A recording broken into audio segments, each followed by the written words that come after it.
நண்பர்களே, நான் தான் உங்கள் தவறுபன் நாகராஜன். நான் தேசிய வகை ரீஜன் தோட்ட தமிழ் பள்ளியில் ஆண்டு 6இல் பயில்கிறேன். இன்று நாம் பள்ளியில் சுதந்திர தினத்தை முன்னிட்டு அணிவகுப்பு ஏற்பாடு செய்யப்பட்டுள்ளது. இதன் தொடர்பாக நாம் திரு தமிழ்வாணன் அவர்களை ஒரு நேர்காணல் செய்ய உள்ளோம். வாருங்கள், நேர்காணலை சென்று பார்ப்போம். வணக்கம் ஐயா திரு தமிழ்வாணன் அவர்களே, எங்களின் அழைப்பை சிரமம் பாராமல் வந்தமைக்கு மிக்க நன்றி. ஐயா, முதலில் எங்களின் பள்ளி சார்பாக சுதந்திர தின வாழ்த்து தெரிவித்துக் கொள்கிறோம்.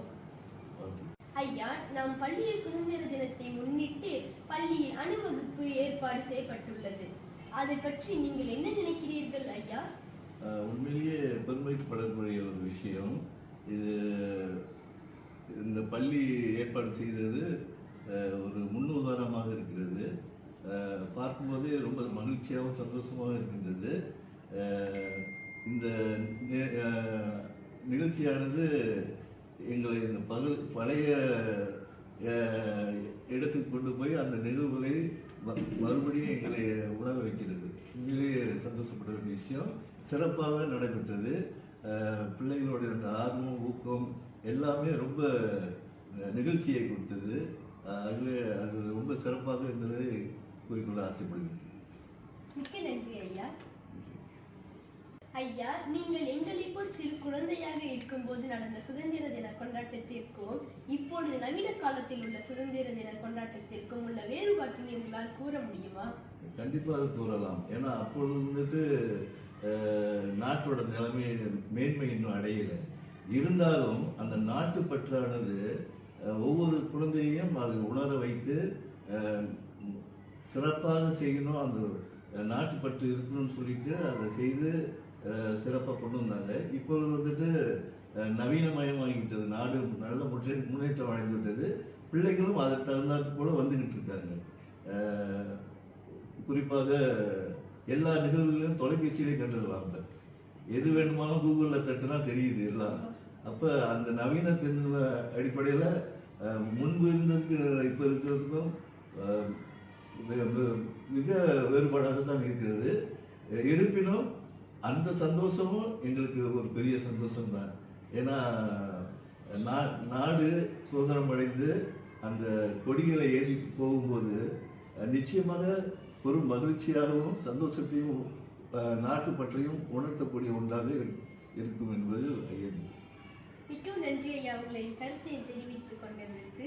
மிக்க நன்றி ஐயா. எதிர்காலத்தில் வரும் குழந்தைகளுக்கு, எதிர்வரும் காலங்களில் உள்ள குழந்தைகளுக்கு நீங்கள் என்ன அறிவுரை கூறுவீர்கள் சுதந்திர தின சம்பந்தமாக?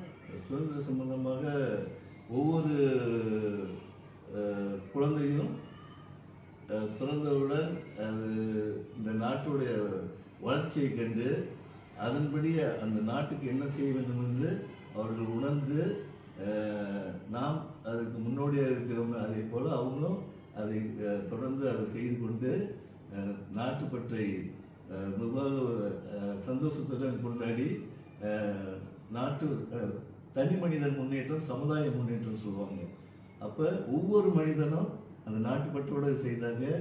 அதான் சொல்லுவாங்க, நாடு என்ன செய்து நமக்கு கேள்விகள் கேட்பதற்கு, நீ என்ன செய்தாய் அதற்கு, என்ன நினைத்தால் நன்மை உனக்கு. அதனால தான் அது தனி மனிதன் முன்னேற்றம், சமுதாய முன்னேற்றம் போல ஒவ்வொருத்தருக்கும் நாட்டுப்பற்று கண்டிப்பாக இருக்க வேண்டும். இல்லாட்டி இந்த நாட்டில் பிறந்ததுக்கு அர்த்தமே கிடையாது.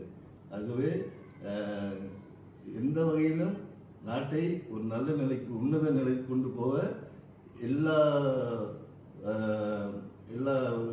நாட்டில் பிறந்தவர்களும் அதை முயற்சி செய்து எடுத்து செல்ல வேண்டும்.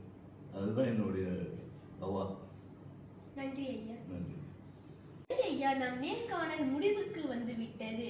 இந்நேர்காணலில் கலந்து கொண்டு உங்களின் கருத்துக்களை தெரிவித்ததற்கு மிகவும் நன்றி. மிக்க நன்றி. இந்த நேர்காணலில் என்னை சம்மந்தப்படுத்தி கேள்வி கேட்டமைக்கு நானும் என்னுடைய மனமார்ந்த நன்றியை தெரிவித்துக் கொள்கிறேன். மிக்க நன்றி ஐயா. நேயர்களே, உங்களை அடுத்த நேர்காணலில் சந்திக்கிறேன். அதுவரை உங்களிடமிருந்து விடை பெறுவது உங்கள் தவறுபன் நாகராஜன்.